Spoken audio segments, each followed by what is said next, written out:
So I was whining to my wife the other day, said, I need new glasses. And she said, well, get some.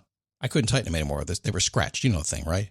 But I didn't want to go through the process because you have to make the appointment. You have to spend weeks to get them done.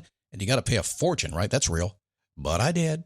I spent $500 on frames and glasses, and that was cheap. And then I ordered a pair from my sponsor, Zenni Optical, for $70. Zenni is an online eyewear shop. Prescription glasses, sunglasses, blue light lenses, starting at under $30. You go to Zenni.com, you pick a frame, upload your prescription, and they ship it to your door. No appointment, no store, no upsell at the counter. And by the way, if you are saying, do I really need new glasses, or do I have to put up with one pair to do everything I need to do for the next 2 years? No! You can get what you want starting at under $30. And if you've never bought glasses online, don't worry about it. I haven't either. Zenni has a virtual try-on so you can see exactly how the frame looks before you commit to buying them, with no salesman looking at you saying, those look good, but these expensive ones would look better. No, you don't get that. I'm excited. I can't wait to get my Zenni glasses and tell you more about them. If your glasses are overdue for a refresh, now's the time. Go to Zenni.com/podcast and use the code podcast15 for 15% off your first order. The styles sell out, so don't sit on it. That's Zenni.com/podcast. Promo code podcast15. You might have heard that live shopping is exploding, and I have to tell you, I have been on Whatnot for a couple of weeks now, and I see why it is. Now, Whatnot is my sponsor, and they are the reason I got on the platform and checked it out. I'm glad they did. They made it easy for me. I'm going to make it easy for you. I love it.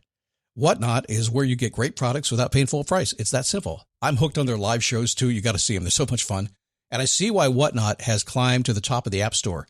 And listen, if you're selling online, or maybe you have a storefront, and you're hoping people will find your listing or maybe walk in your store, Whatnot flips that, because on Whatnot, you go live and you sell directly to people in real time. And I may admit, although you didn't hear from me, I may have picked up a couple of power tools or so in the past couple of days. I'm just saying.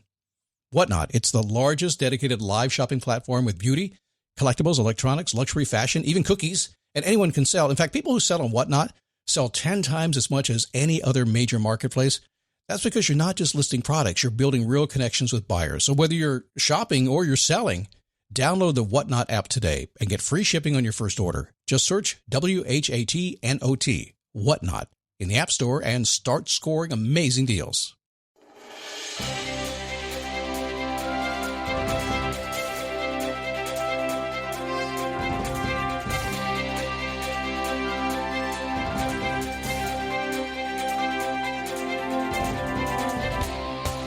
I know.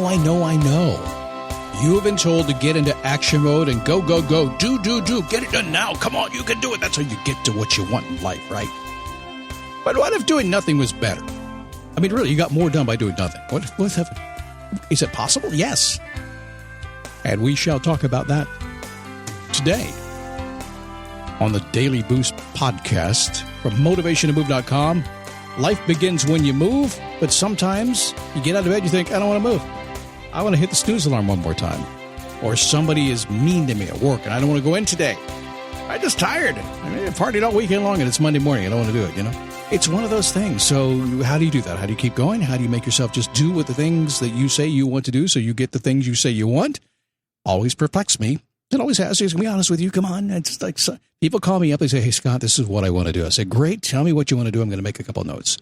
And they do. And then they call me back like a month later. I said, well, did you do what you said you want to do? They go, well, I haven't got to it yet. I said, why not? You said you wanted to do it. Well, life got in the way, I guess. It does. And so that's what this show is about, to make sure it doesn't get in the way for you, huh?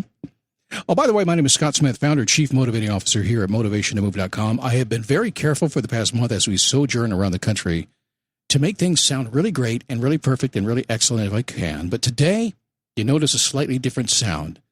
If you're listening carefully in the background, you hear a little bit of noise there. And the reason is because I got kind of busy today. It was my work day. I'm usually taking some time out hiking in the mountains, but today I had several consulting calls to do. And I kind of lumped them all together into one day. So I was on the phone. And in between the calls, I was just kind of reading and writing and taking my time and not paying a lot of attention, basically sitting outside the RV until it got warm in the afternoon. Then I came inside. And then I realized I hadn't recorded the podcast for today. And I always do that really pretty much first thing in the morning.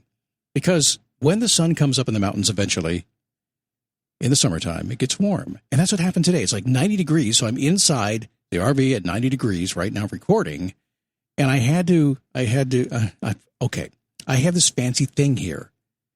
Now, I'm going to show you what I'm actually dealing with. Listen closely. You can hear behind me. And you can hear that there's not much noise you can hear. But let me click my fancy thing. Are you ready? So this is what it sounds like with my fancy thing on, and this is what it sounds like with my fancy thing off. Oh my God, it's loud in here. Can you hear that? But because I have a fancy thing, there you go.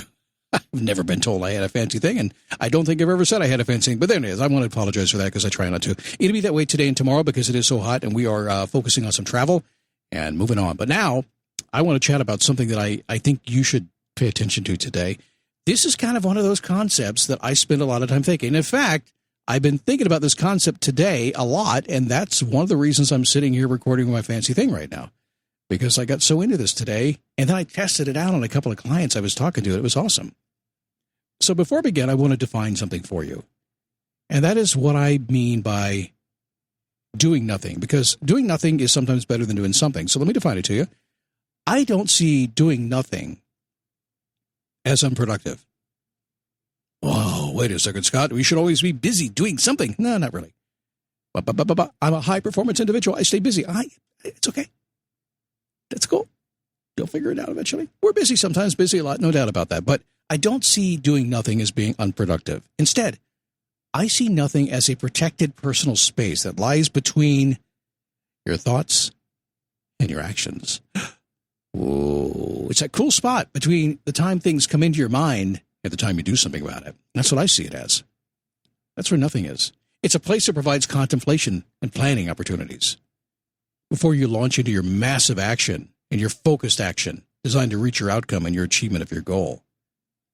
So think of it this way, as a holding space where inspiration, where desperation, or motivation, even intimidation kind of come into your life and they bubble into your consciousness and they wait for your next action. Now, some of you that are used to going okay, there's a couple folks out there. This may be you. Maybe you never even stop to think about it. I'm just always busy. I never slow down. I never stop to think.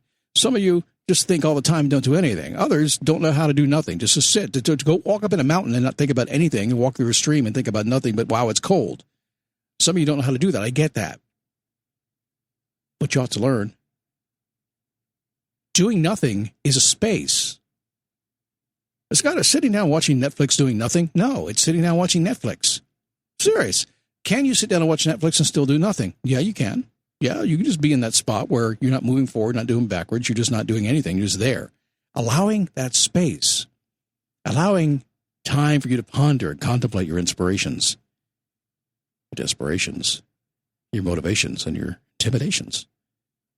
Contemplate. What does it mean to you? What are you going to do about it? I don't know. If you don't know, why go anywhere? See, instead of moving your thoughts immediately into action mode, and there are times to do that. There's no doubt there are times when action is required immediately, and you'll know those times. Or instead of never moving at all. And there are times when you should never move at all, and you know those times. But both cases where you move either too fast without thinking or you don't move at all can cause unnecessary drama.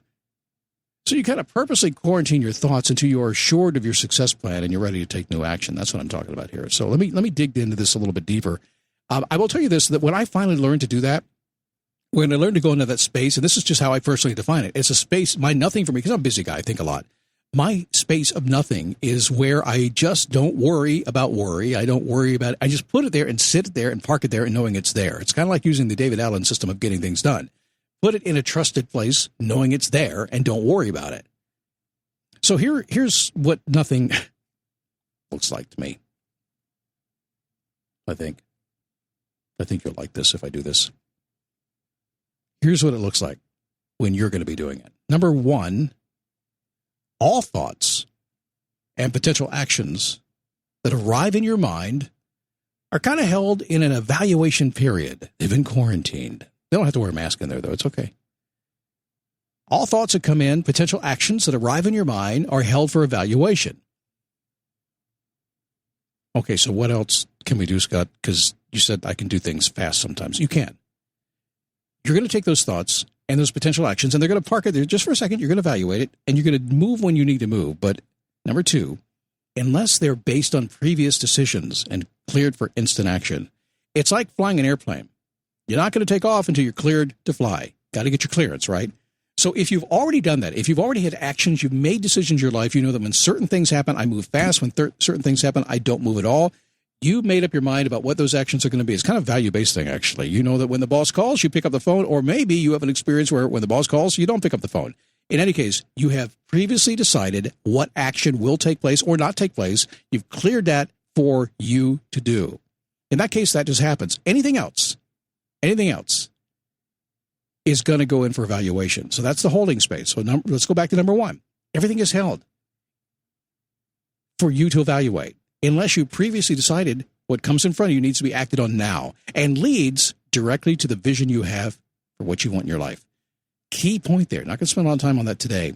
But the more you do that, the more you line up these previous decisions and these thoughts that you've taken the time to evaluate in the direction of your vision of what you want to create, the better off you're going to be. And finally, if you don't know the absolute end game of your journey, you are still on another path. This wigs people out when I say that. Oh, it's the same path. You're just not far enough down the road yet. There are different paths and different roads at different places, right? Have you seen that? If you want to go someplace and the road you're on is not going to go there, it doesn't make any sense for you to step in the direction of that road if it's not going to take you to where you want to go. So if you don't know the absolute end game of your journey and where that path takes you, you're not on that path. You're still on another one. So what do? Recognize that. Recognize that the path you're on is not going to take you where you're going to go. And just realize that. And then take your time to figure out, well, which one is going to take me there? Whoa. When you do that, doing nothing is a place in your mind where you choose your path, you direct your actions, you create your legacy. It is a place of personal respect that is built into you and will allow you to have the most significant impact on yourself and the world around you when you do that. Yes, it's taking time for yourself.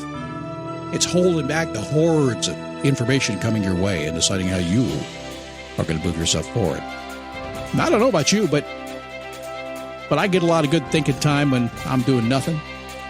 That time is priceless. You cannot pay me enough to give up that time. Well, so far, nobody's been able to do that. You can try. It's okay. Just bring your big pile of money. Say, Scott, I got a big pile of money. Give me some of your time. Your thinking time. I'll say, how big's that pile? We'll talk about it. Better be big. If you're doing something that takes you off track, you might be better off doing nothing, at least for a little while, right? So tomorrow, the last show of the month, and our 4,000th episode of the Daily Boost Podcast, Why You Need Why. And a particular twist on that I have, I think you'd like. All right, dig it. I'll see you tomorrow. Have a good day.